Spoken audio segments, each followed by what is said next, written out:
Vous écoutez Banque des Territoires, la radio en direct du salon Educatech Educatis.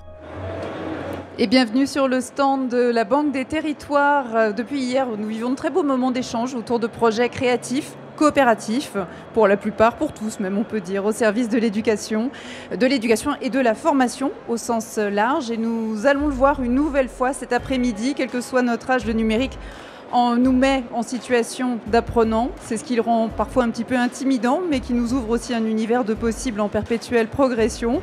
Vous en êtes le témoin, Alexandra Delaunay, vous qui évoluez depuis hier en continu dans les allées du salon. Et oui, exactement, Héloïse. Et c'est vrai, on ressent l'enthousiasme dans ces allées et l'intérêt des visiteurs devant autant d'innovations. Beaucoup d'interactions, d'échanges autour de démonstrations parfois étonnantes. C'est vraiment la découverte de nouvelles possibilités en matière d'éducation. Je vous le disais hier, la grande majorité des visiteurs d'Educatech sont des enseignants. Donc, que retiendront-ils de cette année 2021 ? Nous en aurons tout à l'heure un aperçu avec Michèle Loriserge, cofondatrice et responsable éditoriale du média Educavox, avec qui nous aurons rendez-vous dans la prochaine demi-heure. Rendez-vous pris, Alexandra. Le numérique, il modifie nos vies, notre façon de faire, de travailler, de penser. Il bouscule aussi notre rapport aux espaces et à la distance. Voilà pourquoi nous nous emparons cet après-midi sur le stand de la Banque des Territoires de la thématique des tiers-lieux, largement investis par le secteur socio-culturel. Les tiers-lieux font leur entrée dans le secteur de l'éducation. Quelles applications, quel potentiel pour ces espaces hors catégorie mis au service de l'enseignement? Nous en parlons ensemble sur Banque des Territoires, la radio. Banque des Territoires, la radio en direct du salon Educatech Educatis. Tiers-lieux. Voilà un nom qui trahit une difficulté ou une volonté de ne pas classer, pour se laisser peut-être la liberté de proposer en un seul endroit des activités, des services, et pour finir des gens qui n'avaient pas forcément l'habitude de se côtoyer. Les tiers-lieux en France, les tiers-lieux dans l'éducation, on en parle tout de suite sur Banque des Territoires, la radio, avec Juliette D'Angelo, chargée de projet éducation à la Banque des Territoires. Bonjour Juliette. Bonjour. Et à vos côtés, Erwan Petel, chef de projet Campus Connecté au ministère de l'Enseignement supérieur, de la Recherche et de l'Innovation. Bonjour, bienvenue. Bonjour Héloïse, merci de m'avoir invité. Mais merci d'être là. Julie, c'est vrai que c'est difficile à définir un tiers-lieu. J'ai essayé, vaguement. Vous voyez, j'ai fait une tentative de définition du tiers-lieu, mais c'est un endroit qui n'a pas envie d'être défini, en fait.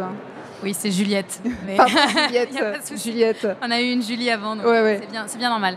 Oui, en fait, il faut savoir qu'en France, il y a 2500 tiers-lieux, donc de lieux qui se revendiquent comme tiers-lieux. Alors, ils sont dans plein de dimensions différentes. Il peut y en avoir dans le milieu socio-culturel, comme on a parlé, en inclusion numérique, en médico-social, en coworking. Voilà, il y a plein de dimensions différentes de tiers-lieux. Il faut savoir aussi qu'en France, on a 2 millions de personnes qui sont venues au moins une fois par an dans un tiers-lieu depuis plusieurs années. C'est un rapport France Tiers-Lieux en 2021 qui en a fait le constat. Donc c'est vraiment un objet, un lieu dont se sont saisis les Français, en règle générale, et la France, que ce soit les collectivités, les territoires, mais aussi les habitants, les Français en tant que tels. Donc qu'est-ce qu'un tiers-lieu ? Un tiers-lieu, c'est un pôle de coopération économique jouant un rôle moteur dans le développement d'une économie sociale, solidaire et responsable. Super. Alors ça, c'est la définition de France Tiers-Lieu. Je l'ai lu, voilà, je l'ai quasiment apprise par cœur, mais je l'ai lu. Donc voilà, c'est vraiment la définition du tiers-lieu. Et il était temps que l'éducation s'en empare. Pour que l'éducation s'en empare, ça fait quelques années, évidemment, que plusieurs sont à la réflexion sur ce sujet. Et c'est passé par les PIA. Alors les PIA, c'est les programmes investissement à venir. C'est dans le cadre de grands plans d'investissement de l'État. Donc c'est des subventions qui sont versées sur les territoires par l'État pour développer des projets d'innovation. Ces PIA, ils sont souvent opérés par la Banque des Territoires, la Caisse des dépôts. Donc moi je travaille à la Banque des Territoires, Caisse des dépôts. La Banque des Territoires, c'est donc l'opérateur pour le compte de l'État sur les sujets éducation pour les PIA. Et donc dans le cadre de ces PIA, il y en a eu 2 récents, vraiment sur les tiers-lieux éducatifs, que sont les campus connectés, dont on va nous parler tout à l'heure, et les espaces services jeunesse, anciennement établissements de services. Donc c'est 2 ministères différents qui s'en sont saisis via les PIA, ministère de l'Éducation nationale, ministère de l'Enseignement supérieur. Et donc nous, Banque des Territoires, on a joué notre rôle de créer des ponts, des passerelles, on a parlé l'autre jour aussi, créer des ponts entre les ministères, créer des ponts entre l'État et les territoires. Voilà, on a vraiment essayé de faire ce rôle-là dans le développement des tiers-lieux dans le monde de l'éducation. Et on va essayer de découvrir ensemble, ce qu'est un campus connecté, parce que j'imagine que pour beaucoup d'entre vous, ça évoque des images, mais qu'est-ce que c'est en vrai ? On va poser cette question à Erwan Petel, parce que c'est un peu vos bébés, les campus connectés. Le bébé, c'est peut-être pas exagéré, mais disons que oui, j'essaie de m'en occuper, de les élever. Ils sont nés en 2019 sur la volonté et l'idée de la ministre, Frédérique Vidal, qui constatait à l'occasion de l'observation des demandes d'études en post-bac que dans les territoires ruraux et dans les territoires de manière plus générale éloignés des campus universitaires, les enfants, les jeunes font un choix qui est le plus souvent lié à la géographie, beaucoup plus qu'à un choix lié à des envies et pire encore face à leurs compétences. Et cette problématique qui est de ce choix qui est contraint par la géographie induit indiscutablement un échec plus important pour la jeunesse de la ruralité. Et donc l'idée était de pouvoir, au travers d'un dispositif flexible, plastique, adaptatif, de petite taille ou de grande taille, qui accueille des humains, on puisse proposer une offre de service qui consiste à dire, ici, on peut faire finalement n'importe quelle licence, n'importe quel BTS à proximité de son lieu d'habitation, quel que soit finalement son profil, c'est-à-dire si j'ai un empêchement qui est lié à des contraintes familiales, qui est lié à un choc psychologique de rejoindre la grande ville, évidemment des contraintes sociales. Et voilà, toutes ces contraintes et ces empêchements, on peut les annihiler en proposant une offre de service au plus près des territoires. Ce sont les campus connectés. Sans oublier la possibilité de peut-être reprendre une formation universitaire quand on est déjà en emploi dans une zone rurale. C'est un enjeu majeur pour les territoires parce que l'économie évolue. On l'a vu, la place du numérique avec la crise sanitaire, la place du numérique dans l'usage, mais aussi dans l'économie. Développer son entreprise, son activité professionnelle avec le numérique nécessite de la formation. Et donc on peut se former tout au long de la vie, plus que jamais, grâce au numérique. Et le campus connecté, c'est la possibilité de lier son activité professionnelle et d'avoir un lieu d'études. Qui plus est, grâce à la formation à distance, j'adapte mes heures de travail et mes heures d'études sans contrainte grâce au numérique. Donc, il a été décidé de créer un certain nombre de campus numériques en France. Quel est le calendrier, l'échéancier, le nombre d'établissements visés ? Alors, on a commencé en 2019 dans le cadre d'une expérimentation pour laquelle la banque, à l'époque, n'était pas encore notre partenaire. Ça a été sur des fonds du ministère de l'Enseignement supérieur à la recherche et à l'innovation. Et cette préfiguration, on en avait lancé 13 en 2019, a montré sa pertinence. Et c'est alors que les discussions ont eu lieu entre le Mestri et Matignon pour envisager, ce que disait Juliette, un PIA qui a été annoncé par le président Macron en fin d'année 2019. Il a accordé l'enveloppe de 25 millions, ce qui nous a permis en 2020 et 2021 de déployer 89 campus connectés qui sont aujourd'hui labellisés, qui sont pratiquement tous ouverts, 82 sur 89, les 7 restants ouvrant à la rentrée septembre 2022.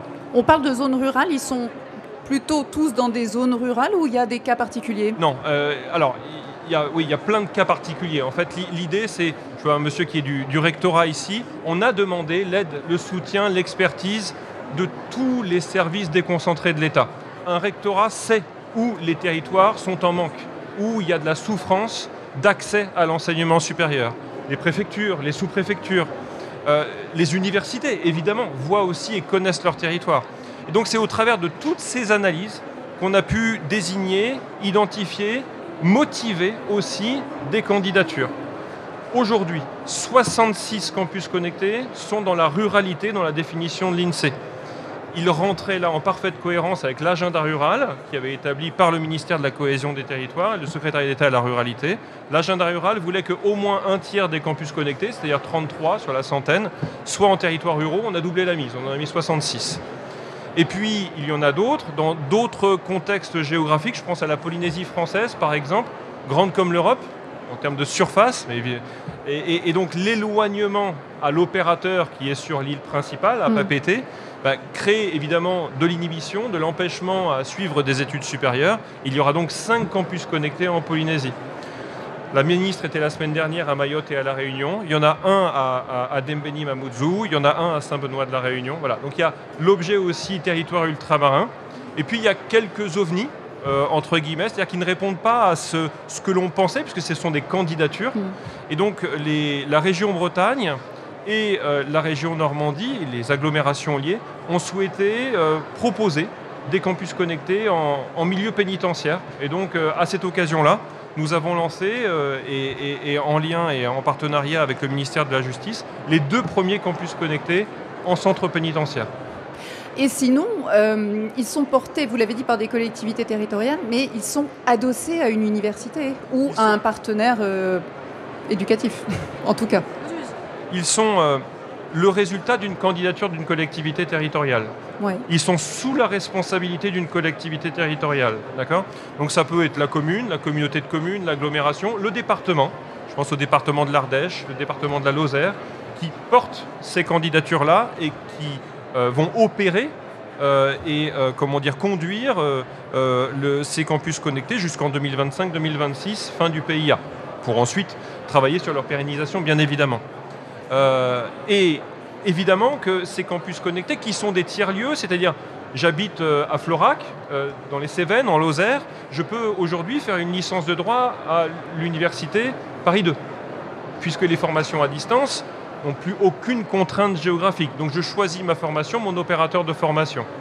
Donc l'université la plus proche, si je prends le cas de Florac, qui a une antenne de Perpignan et de Montpellier à Mende, eh bien l'université de proximité, dans ce cas-là, n'a plus la fonction de l'opération de la formation. En revanche, elle sait aussi faire plein d'autres choses, l'université. Être étudiant, c'est pas uniquement faire une formation, c'est pas uniquement suivre une formation, c'est avoir une vie d'étudiant, avoir accès à des passes culturels, avoir accès à la bibliothèque universitaire. C'est devenir un citoyen, enfin, c'est beaucoup plus qu'être dans un parcours éducatif. Et donc, ces universités de proximité apportent tout un tas de services qui permettent à ces jeunes de compléter l'offre extra-académique, l'offre extra-formation de ces jeunes dans les territoires ruraux.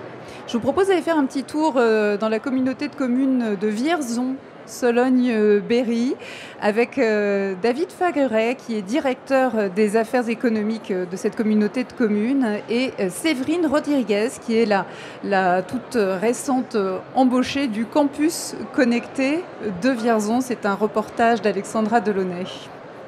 L'écho des territoires. Dès le départ du campus connecté, la communauté de communes s'est associée. D'ailleurs, c'était une volonté dans le cadre de la construction de l'appel à projet d'avoir un consortium de partenaires, d'avoir un accord de partenariat le plus large possible avec les partenaires locaux. Et bien entendu, donc, notre partenaire de référence, notre université de proximité, le CNAM, qui réalise effectivement à nos côtés donc un travail très fin pour accompagner au mieux, notamment sur des modules transversaux, nos différents étudiants. La force aussi est justement sa proximité immédiate, puisqu'en fait ces locaux sont situés en face du campus connecté. Il y a une fluidité dans les échanges qui est extrêmement importante. De manière générale, la collectivité travaille à la création d'un campus numérique, qui est une ancienne friche industrielle, où à l'intérieur, effectivement, on va réunir un certain nombre d'acteurs qui travaillent dans le champ du numérique et aussi effectivement de la formation à distance. Donc on aura donc l'école AlgoSup, on aura le CNAM, on aura le campus connecté et on aura un incubateur d'entreprise. L'objectif donc à moyen terme, effectivement, c'est de poursuivre le travail qui a été fait, pérenniser la structure dans le temps, la faire augmenter. On a aussi un gros travail à faire au niveau de la ruralité pour permettre à des jeunes qui des fois qui sont isolés ou sans solution de venir effectivement retrouver un parcours de formation donc au campus connecté. Comme je travaillais de nuit, après la journée, je dormais, donc j'ai essayé de venir plus les après-midi. Et généralement, c'est ça qui se fait ici. Les personnes travaillent soit le matin, viennent les après-midi, soit elles travaillent les après-midi et du coup, elles viennent les matins. Ça dépend vraiment des disponibilités des étudiants. Ça nous permet d'avoir un lieu de travail qui nous évite d'être chez nous. On est distrait par la télé et tout. Et là, au moins, on est au calme, on est concentré, on fait des rencontres. Donc, en plus, on peut s'entraider. Et ça nous motive d'autant plus. On a envie d'apprendre vu qu'on se dit que c'est nous qui venons. C'est pas comme à l'école où t'es obligé de venir et ça te démotive. Cette année, nous avons 14 étudiants entre 18 et 49 ans. Chaque étudiant a l'obligation de venir minimum 12 heures par semaine, aux horaires qu'ils souhaitent. Et après, s'ils veulent faire plus, ils peuvent. Mais ils doivent venir minimum 12 heures. On est une alternative aux personnes qui souhaiteraient reprendre leurs études mais qui ne peuvent pas, soit parce que le présentiel c'est trop loin, soit financièrement, pour X raisons. Pour intégrer un campus connecté, vu que c'est une formation à distance, il faut la maturité, il faut la motivation. Donc je pense plus que c'est des qualités à avoir. Après, que vous ayez votre bac avec 10 ou 15, c'est vraiment la motivation qui fera la différence sur la réussite de la formation. En tant que tutrice, je suis là pour les accompagner au quotidien, aussi bien pédagogiquement pour les aider à s'organiser, surtout au début dans l'organisation, pour rendre les devoirs, pour travailler les matières, pour faire son emploi du temps, pour bien prendre déjà de l'autonomie, mais également de l'accompagnement psychologique, parce que c'est vrai que se lancer dans une formation à distance quand on n'en a jamais faite, et surtout quand on a 18 ans, c'est compliqué. Donc c'est vrai que je les aide pas que sur leur formation. Le but, c'est que si l'extérieur est déjà serein pour eux, forcément la formation, ils la vivront mieux. On est vraiment un coach de vie au quotidien sur tous les aspects, qu'ils soient pédagogiques, psychologiques ou sociaux. Vous écoutez Banque des Territoires, la radio en direct du salon Educatec Educatis. Erwan Pétel, ce campus de Vierzon dans le Cher, et puis ces gens, David Fagret et puis Séverine Rodriguez qui portent le projet, elle, au quotidien. Vous les connaissez. Je vous voyais sourire, d'ailleurs, quand vous entendiez Séverine. Moi, j'ai l'impression que c'est un peu une maman, un peu, Séverine. Il y a de ça. C'est exactement ça, et c'est absolument fondamental. Le tuteur, la tutrice, c'est vraiment la maman de la maison. C'est quelqu'un qui va accompagner nos jeunes, nos apprenants, parce que c'est aussi des plus grands. Il y a des exemples de personnes, puisqu'on va jusqu'à 49 ans. Mais elle les accompagne au quotidien. Faire une formation à distance, c'est compliqué. Déjà, se former, c'est compliqué. Mais se former à distance, c'est encore plus compliqué. Ça nécessite énormément d'autonomie et d'organisation de travail. Et Séverine, mais je pense j'ai à peu près 200 tuteurs aujourd'hui en France dans les campus connectés. Donc on a fait beaucoup de papas et de mamans qui font en sorte que ces jeunes, soient heureux de venir, parce qu'il y a une espèce de cohésion qui se fait à l'intérieur du campus connecté. Et puis, ils sont extrêmement attentifs à leur réussite, à leur bien-être. On voit vraiment, et c'est ce qui me réjouit, à chaque fois que je me rends dans les campus connectés, on voit des sourires. Et moi, c'est ce qui me fait le plus plaisir. Et puis, au-delà même du sourire, qui est déjà quelque chose de très important, on voit de la réussite. La réussite en licence à distance en France, c'est de l'ordre de 20%. Les chiffres de l'année dernière en campus connecté, c'est 70%. Donc ça montre que notre outil, en dehors du fait qu'il propose des ordinateurs, une connexion à Internet, c'est un lieu qui est profondément humain, bienveillant, et c'est ce qui conditionne la réussite. On parle tiers-lieu aujourd'hui. Le campus de Vierzon, il est adossé à un autre lieu, et c'est sans doute le cas d'autres campus connectés. Alors, ça ne l'est pas forcément tout le temps.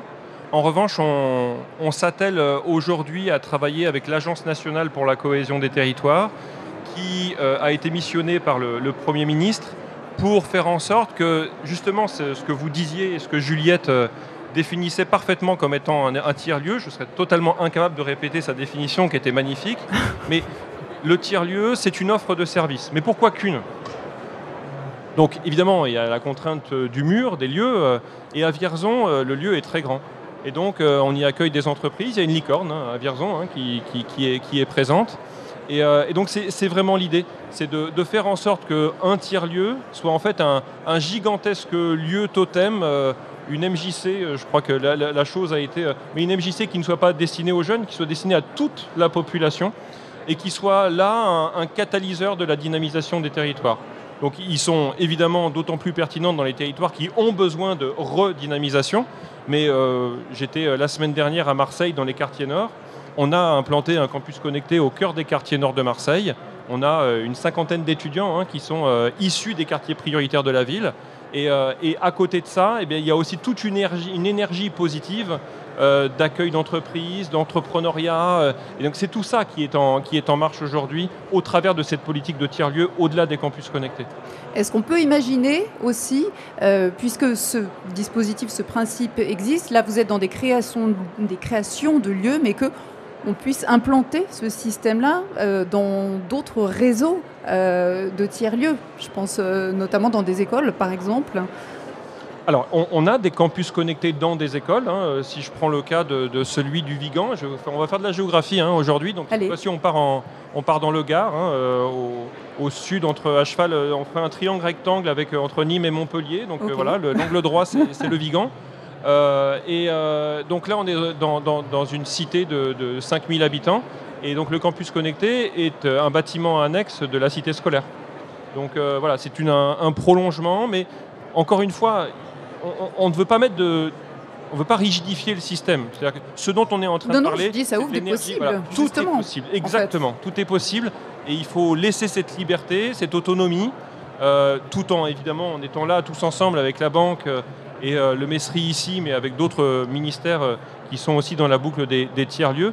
C'est de faire en sorte de stimuler cette énergie sans trop rigidifier, et en faisant en sorte de garantir une offre de services qualitative, les liens avec les universités, avec le CNED qui est ici présent à Educatis aussi, qui est un acteur fondamental de l'offre BTS. BTS à distance, c'est le CNED. Un dernier mot, on parle souvent d'impact ici, c'est un mot qui revient souvent. Les campus connectés, c'est combien d'étudiants sur une année? Alors aujourd'hui, encore une fois, il faut se placer dans l'histoire. On est bien qui est toute récente, des campus connectés. 2019, non mais on va vraiment parler des chiffres. Ouais. En 2019, première ouverture, on avait 130 étudiants. Ouais. À la rentrée dernière, on avait 230 étudiants inscrits, à peu près 450 utilisateurs. Cette année, on a 1000 étudiants inscrits et on aura, je pense, autour de 1500 à 2000 utilisateurs. Qu'est-ce que j'appelle des utilisateurs? Ce sont toutes ces personnes qui ne sont pas inscrites dans des formations de type licence BTS, mais qui viennent pour un moment se former dans le cadre d'une formation courte. Et eux aussi, ils sont énormément en attente de nos campus connectés. À suivre, donc, pour cette offre qui se développe. Des campus connectés, nous allons passer au monde scolaire avec la Banque des Territoires, la radio. Banque des Territoires, la radio, en direct du salon Educatec Educatis. Et nous sommes toujours sur le stand de la Banque des Territoires sur ce salon et dans les allées, magie de la technologie. Nous sommes avec vous, Alexandra Delaunay. Oui, Héloïse, je suis dans le quartier des conférences du salon Educatec Educatis, puisque ma prochaine intervenante, Michèle Laurie-Serge, cofondatrice et responsable éditoriale d'Educavox, est présente à ce salon, notamment pour animer des tables rondes et des ateliers. Bonjour Michèle Laurie-Serge. Alors en quelques mots, Educavox, qu'est-ce que c'est ?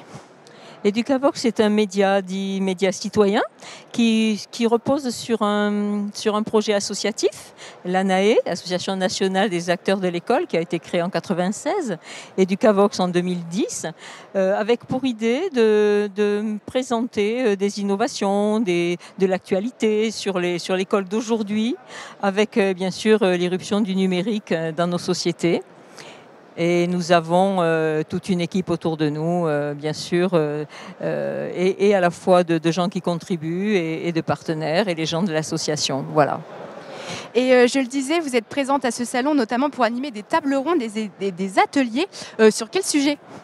Alors nous, pour l'instant, c'est le thème du salon, la continuité éducative, avec une table ronde demain matin à 9h30 à la salle 2 d'ailleurs, où nous aurons effectivement tout un travail sur la continuité pédagogique et éducative avec des intervenants de la recherche, du milieu aussi vraiment éducatif. Et demain, en fin de matinée, nous avons un atelier sur une continuité éducative, mais dans le sens le plus large. On va essayer même de créer ce que pourrait être une école nouvelle, mais vraiment peut-être dans l'utopie, mais peut-être que c'est aussi de la prospective, en mettant le doigt sur les nœuds, sur les questions qui se posent aujourd'hui entre le temps de l'enfant et le temps social des parents, avec les questions qui se posent dans l'entre-deux, par exemple, que faire de la culture, du sport, des devoirs faits ou pas faits, etc.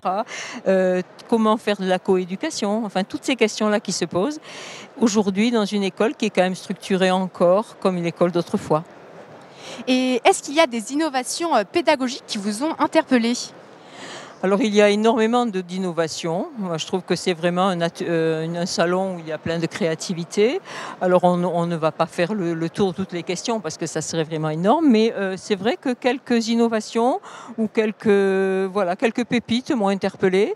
Alors il y a bien sûr aussi par rapport il m'a semblé intéressant d'aller voir le stand l'IFIMAX qui lui présente une école sans Wi-Fi. Et je trouve ça intéressant aujourd'hui. Il y a aussi dans une académie un groupe qui a réalisé un jeu vidéo, BAO, et qui me semble aussi peut-être intéressant dans la démarche qu'ils ont entreprise et puis toujours l'ouverture vers les parents. Il y a aussi une petite pépite que je suis allée voir qui s'appelle Méditer avec les amis zen, et c'est tout un travail de fond qui a été fait pour que effectivement les enfants aient un espèce de recul, soient plus zen pour aborder le travail avec des livres, avec des cartes, avec des jeux. C'est très joli, c'est très fin. Ça me semble vraiment une petite pépite à suivre, intéressante. Et puis il y a aussi, c'est aussi ce qui m'a plu, c'est comment utiliser le smartphone à l'école avec une application qui permet aux profs, mais à l'enfant surtout, d'arrêter toute sa connexion avec l'extérieur et de rester finalement branché sur l'école. Et ça, et les sites de l'école. Et ça me semble aussi intéressant. Voilà, mais il y en a plein d'autres. Je vois que vous avez trouvé de belles pépites. Et donc là, dans notre émission Banque des territoires à la radio, nous parlions des tiers-lieux. Et donc pour vous, est-ce qu'ils ont un rôle à jouer dans l'éducation et notamment dans les établissements scolaires ? Alors pour nous, les tiers-lieux sont essentiels dans notre société d'aujourd'hui, qui est connectée 24 heures sur 24 et où effectivement l'école s'arrête à 5 heures, mais pas le fonctionnement numérique qui lui est totalement transversal, et où nous avons besoin aussi de liens sociaux. Et c'est vrai que ce sont des territoires qui finalement se sont emparés de ce dispositif. Ça crée du lien. Ça permet d'élaborer des projets. Ça peut être totalement différent. Ça peut être du coworking, comme de la culture, comme du jardin partagé, ou bien de l'éducation, de l'animation du numérique. Nous avons tout un dossier sur Educavox sur ces sujets parce que nous avons été très intéressés par ces questions qui sont justement l'éducation la plus large possible. Et nous avons aussi des campus connectés et nous avons aussi fait quelques articles là-dessus. Ça me semble très intéressant d'y associer la recherche, l'université ou des lycées ou des établissements scolaires, bien sûr. Et il y a aussi, à côté des tiers-lieux, des tissus associatifs excessivement dynamiques aussi, et qui font entre l'école et la famille beaucoup de choses finalement. Et ça me semble aussi très intéressant. Des rendez-vous à ne pas rater pour vous sur le salon ? Alors là, je vais parler pour nous. Oui, demain matin à 9h30, au salon de conférence numéro 2, où nous allons parler éducation, donc et continuité éducative. Et puis à 11h jusqu'à midi sur l'atelier où on peut être fou, proposer, avoir envie de créer quelque chose. Voilà, et ça, il en restera toujours une trace et souvent importante. C'est comme ça qu'il y a plus de 20 ans, on a créé les acteurs de l'école. Et à l'époque, on me disait « Ah bon, vous faites du théâtre ?» Merci pour vos réponses. Voyez, Héloïse, encore de beaux moments d'échange grâce aux ateliers et aux tables rondes animées par Educavox. Merci beaucoup, Alexandra Delaunay, pour ce pas qui nous emmène directement à l'école et vers ces tiers-lieux qui se font une place dans les établissements scolaires. Ce sont les espaces services jeunesse. Pour comprendre ce que c'est qu'un espace service jeunesse, je vais laisser Nathalie Elimas, secrétaire d'État auprès du ministre de l'Éducation nationale, de la jeunesse et des sports, nous le préciser. Décodage imminent. L'objectif, je l'ai dit, de ces espaces services jeunesse, c'est bien la volonté de territorialiser l'action publique en matière d'éducation, de formation, de jeunesse et de proposer cette offre toujours plus intégrée à nos territoires. L'idée étant de, très concrètement, être utile pour les élèves, pour les familles et pour les territoires.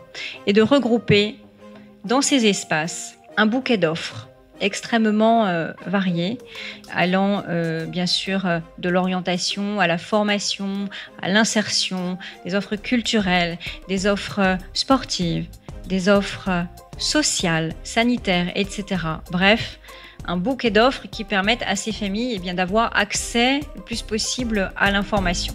Vous écoutez Banque des territoires, la radio en direct du salon Educatech Educatis. Nathalie Elimas, secrétaire d'État auprès du ministre de l'Éducation nationale, de la jeunesse et des sports, à l'occasion de l'inauguration de l'espace service jeunesse à la Pagesse ou à la Page de Sarre-Union.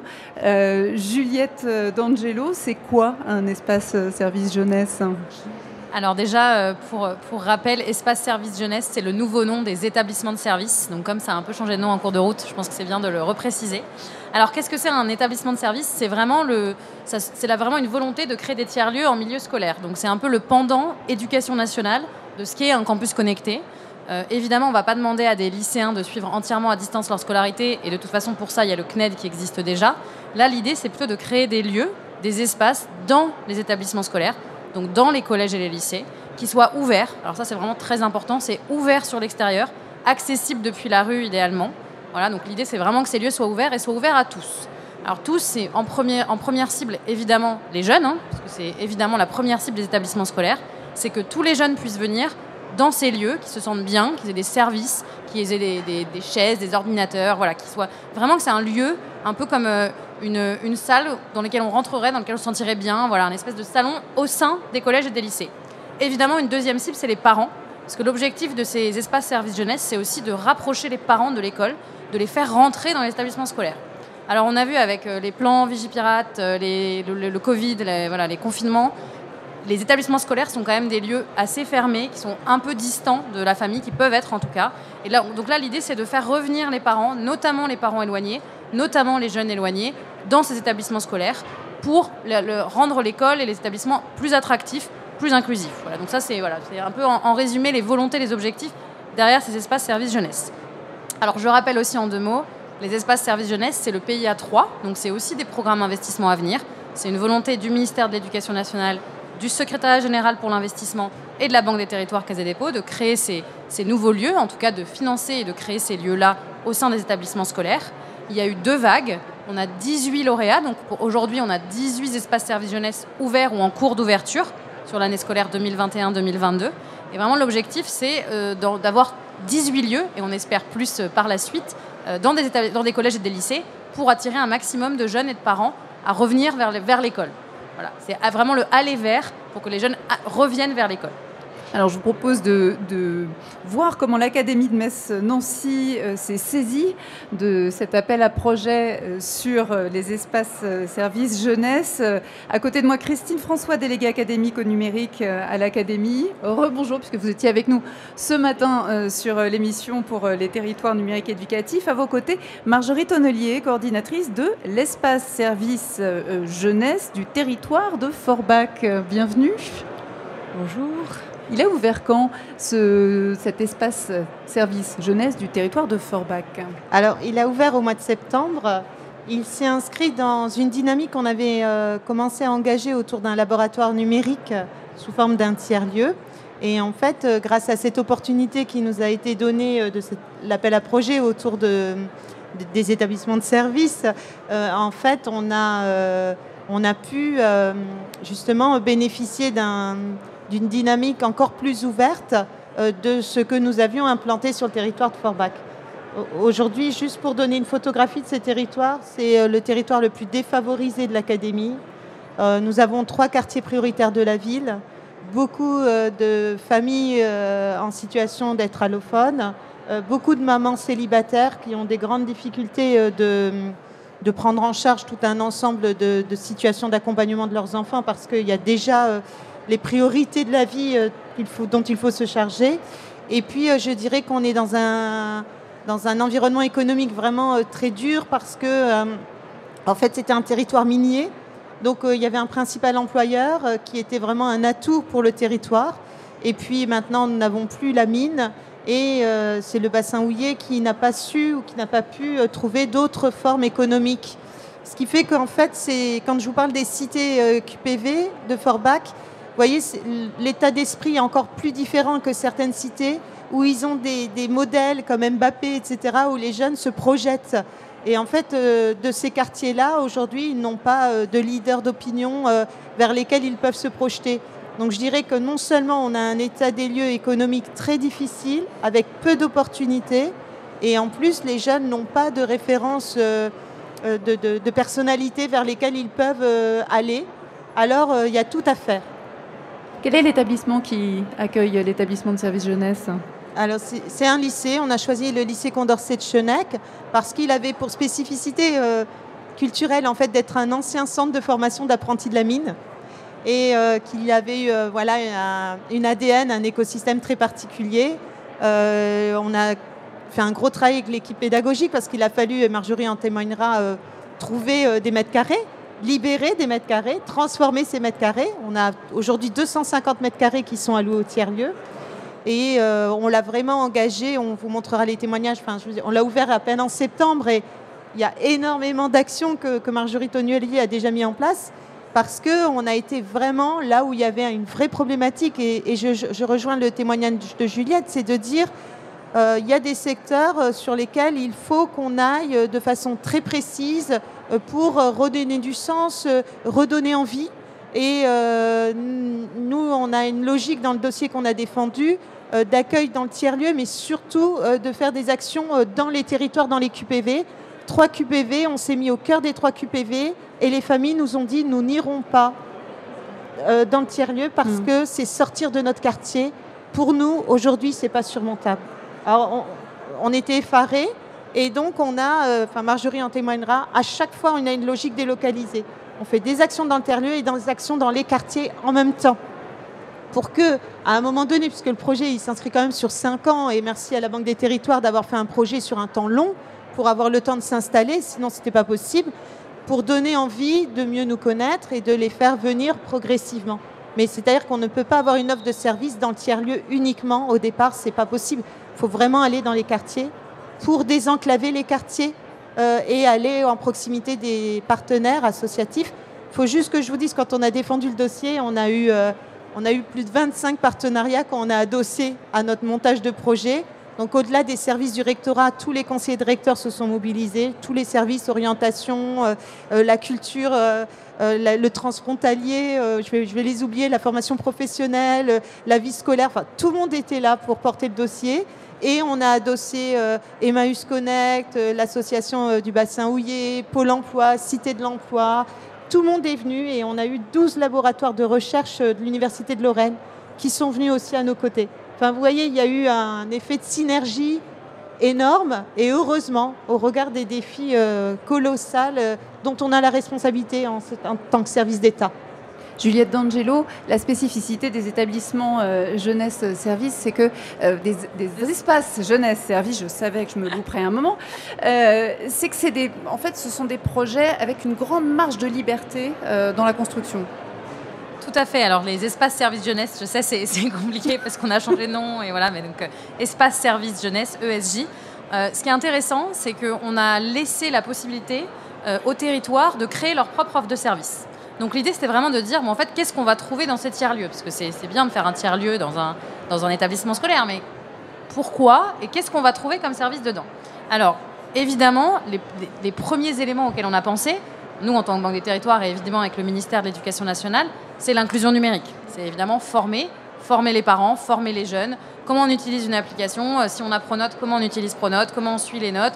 Au-delà de ça, avec toutes les tech qu'on a autour de nous aujourd'hui, évidemment, c'est un clin d'œil. S'il y a des tech qui peuvent aider sur l'orientation, sur l'apprentissage, comment on les utilise, comment on les installe, voilà, tous ces éléments. Évidemment, l'inclusion numérique, c'était au cœur des réflexions, mais pas seulement. Évidemment, la culture, on vient d'en entendre un petit aperçu, et je pense qu'on rentrera dans le sujet tout à l'heure. La culture, également, on peut avoir des éléments sur l'orientation. Ça, c'est vraiment un point très important.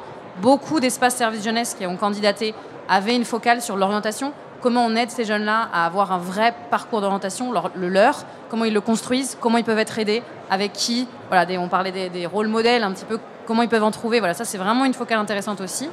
Et on a quelques établissements de service, espaces services jeunesse, moi aussi je me trompe. Un partout. Quelques espaces services jeunesse qui sont sur le médico-social également, sur la prévention, qui peuvent faire venir par exemple une assistante sociale ou un médecin une fois par semaine ou deux pour faciliter les prises de rendez-vous et pour les familles et pour les jeunes. Voilà, donc ça c'est aussi, ça nous semblait aussi une focale intéressante. Et je me permets également un dernier petit point sur l'agriculture. On a vu aussi des espaces services jeunesse qui se sont développés, notamment sur les lycées agricoles, avec de forts besoins des jeunes à s'orienter évidemment, mais aussi à pouvoir tester des nouveaux matériaux, en apprendre plus sur les métiers, etc. Et donc ça permet aussi de renforcer les attractivités des lycées agricoles depuis l'extérieur, puisque tous les jeunes peuvent venir. Donc voilà, ça c'est aussi un point intéressant à développer par la suite, évidemment, pour les autres espaces services jeunesse. Marjorie Tonnelier, vous êtes coordinatrice donc de l'ESJ, voilà, on va dire ça va être plus simple, du territoire de Forbach. Quels sont les premiers projets qui ont été mis en place, puisque vous venez d'ouvrir, on sait que c'est encore un travail en cours, mais voilà, quelles sont les premières rencontres, les premiers projets qui ont été organisés? Alors on a beaucoup travaillé avec donc l'association sociale du Bassin Houillé, donc qui est une association avec de nombreux centres sociaux donc sur le territoire. Et on a donc vraiment décidé de co-construire en fonction des besoins.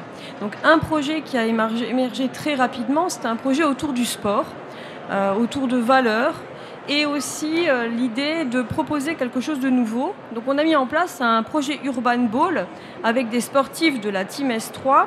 Alors c'était un projet qui était sportif, donc un projet sportif et culturel qui est créé donc avec les centres sociaux donc d'un des QPV, donc deux centres sociaux de Forbach, et l'association sportive du lycée Condorcet qui accueille l'espace service jeunesse.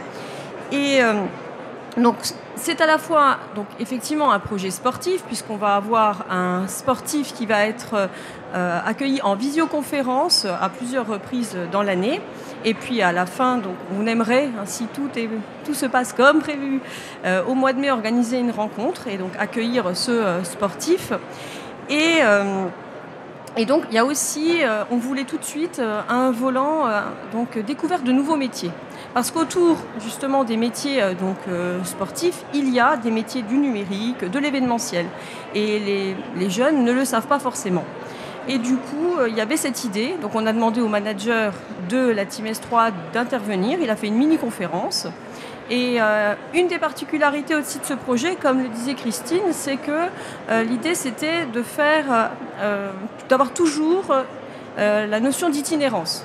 C'est-à-dire qu'on organisait une visio au sein du lycée Condorcet et le lendemain, on reproduisait la visio donc dans les centres, donc dans un des centres sociaux, et on accueillait encore les jeunes d'un autre centre social. Et on va reproduire ça à chaque fois. L'idée, ce sera toujours d'aller au plus proche des jeunes et de nos associations. Donc ça, c'est vraiment quelque chose qui nous tenait à cœur. Et aussi, donc, autre chose, la co-construction. À chaque fois, on a discuté avec le partenaire.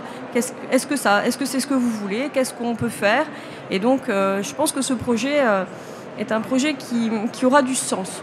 Donc, sur le territoire, il est déjà très bien accueilli. On a déjà fait une première rencontre et ça s'est très bien passé. Et on a donc d'autres projets. Pareil, en termes de besoins, nos centres sociaux nous ont dit on a besoin d'ateliers. Donc pour les mercredis récréatifs. Donc nous avions une offre de services liée à la robotique, à la programmation, et puis une offre de services culturels liée à la microfolie, qui est un des dispositifs adossés à notre espace service jeunesse. Et donc tous les mercredis après-midi, tous les 15 jours, on a des cycles. Cycle robotique, programmation, et puis cycle donc art et culture. Et toujours pareil, en itinérance, donc parfois et souvent sur l'espace service jeunesse.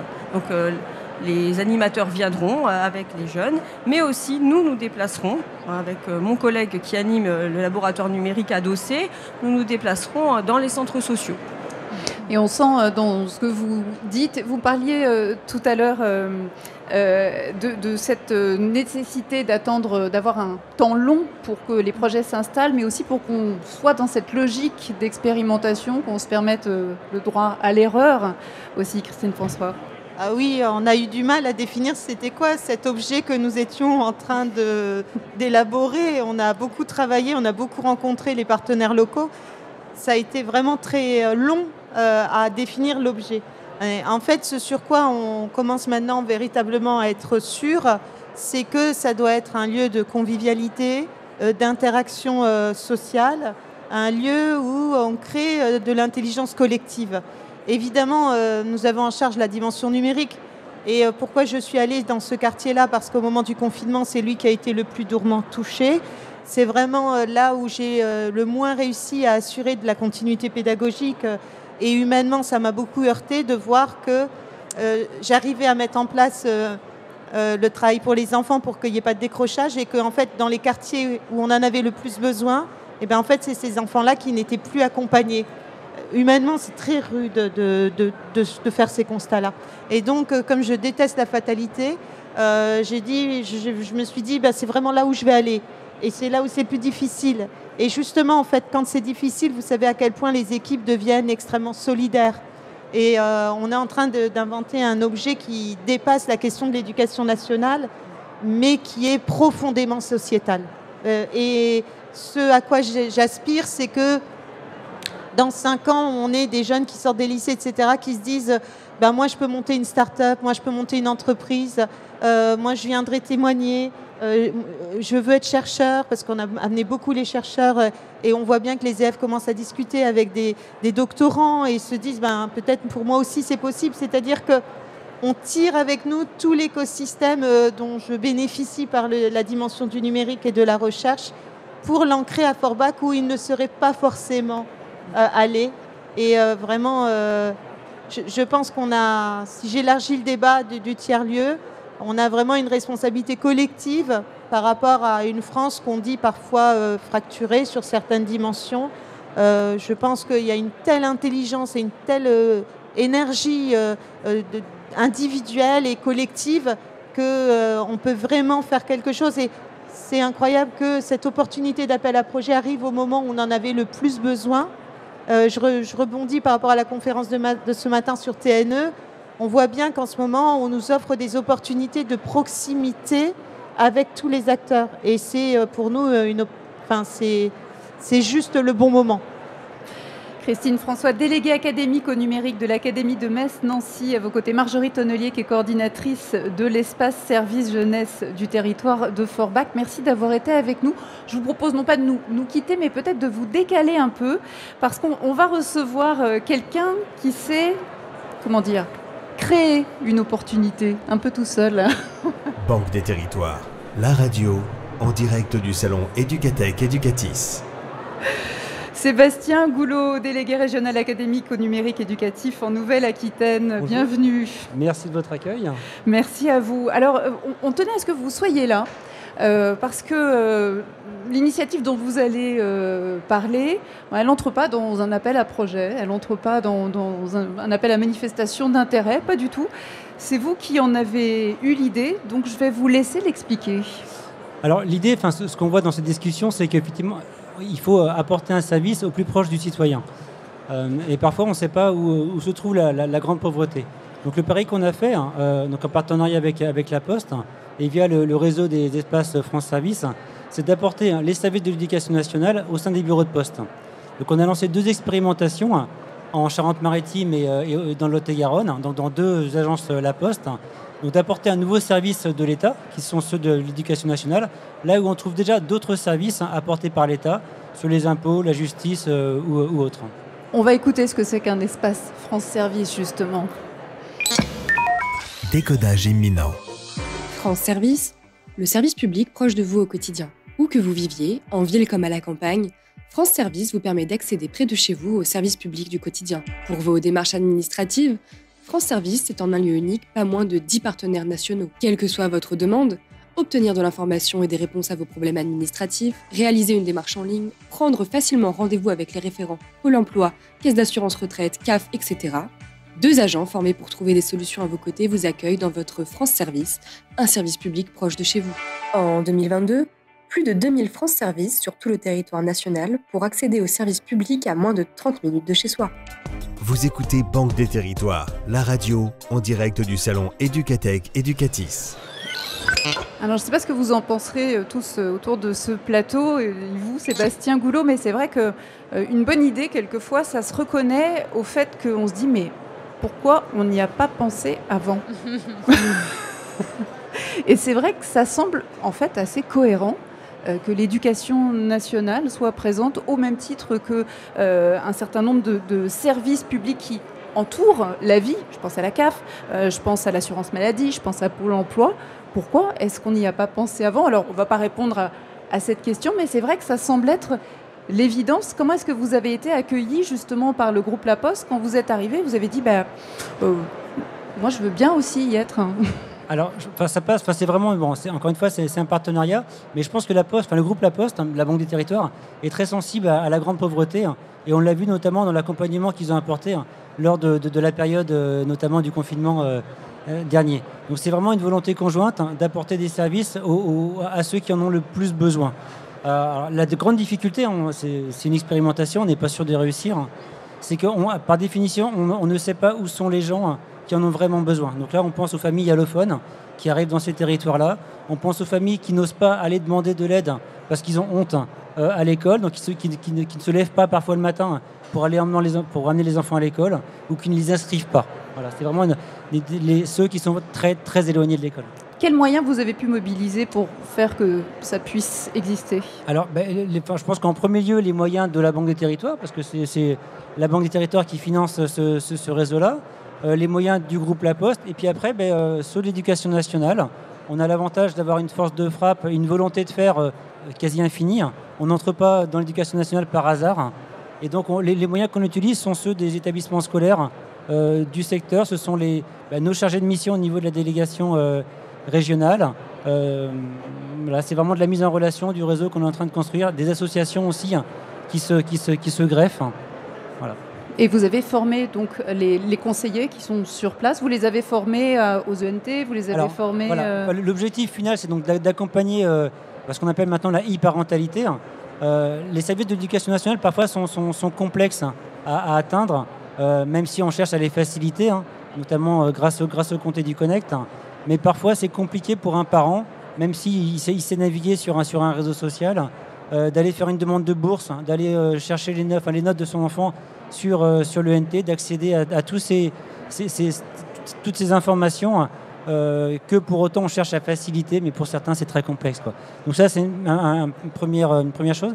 Après, on va aussi chercher à aller beaucoup plus loin, donc à les accompagner en termes d'acquisition de compétences numériques, les former. Maintenant, on a tous les outils pour le faire. Depuis quand Alors, c'est très récent. On a ouvert la première expérimentation début octobre, donc à Mirambeau, en Charente-Maritime. Agen, on l'a ouvert il y a 15 jours. On va en ouvrir sans doute une troisième, j'espère d'ici la fin de l'année, dans la Creuse. Et si on voit qu'on réussit à répondre à un véritable besoin, à un service public, on cherchera à étendre dans les autres départements et potentiellement plus loin dans d'autres régions. Avec une nécessité de communiquer aussi sur ces services. C'est ça. Encore une fois, je me répète, mais on ne sait pas où se trouvent les familles. Donc c'est comment leur communiquer la présence de ce service-là. Donc on travaille avec les acteurs sociaux du département ou du secteur associatif. Juliette D'Angelo, il y a un foisonnement de services et d'idées, de lieux, de typologies différentes. On ne va même pas parler de typologie parce que là, ça devient franchement compliqué. Il va y avoir un enjeu à un moment, ça va être de coordonner tout ça. Tout à fait. Alors, on espère qu'on sera à la hauteur, parce qu'on est quand même présent dans beaucoup de ces dispositifs-là. Donc, effectivement, moi, je pense que l'intervention qu'on vient d'entendre de Sébastien Goulot, je pense qu'il y a des articulations formidables à créer avec les espaces services jeunesse, parce qu'inversement, s'il y a l'éducation nationale va dans les France Services, pourquoi les autres services ne viendraient pas dans les espaces services jeunesse ? Voilà, parce qu'il y a aussi des familles à toucher, même si elles viennent à l'école, ça pourrait être très intéressant. Donc, il y a plein de synergies à créer. On pensait aussi tout à l'heure au campus connecté avec les espaces services jeunesse. Voilà, comment on peut créer des synergies. Évidemment, et je le redis, la EdTech qui peut venir aussi et dans les espaces services jeunesse et dans les campus connectés.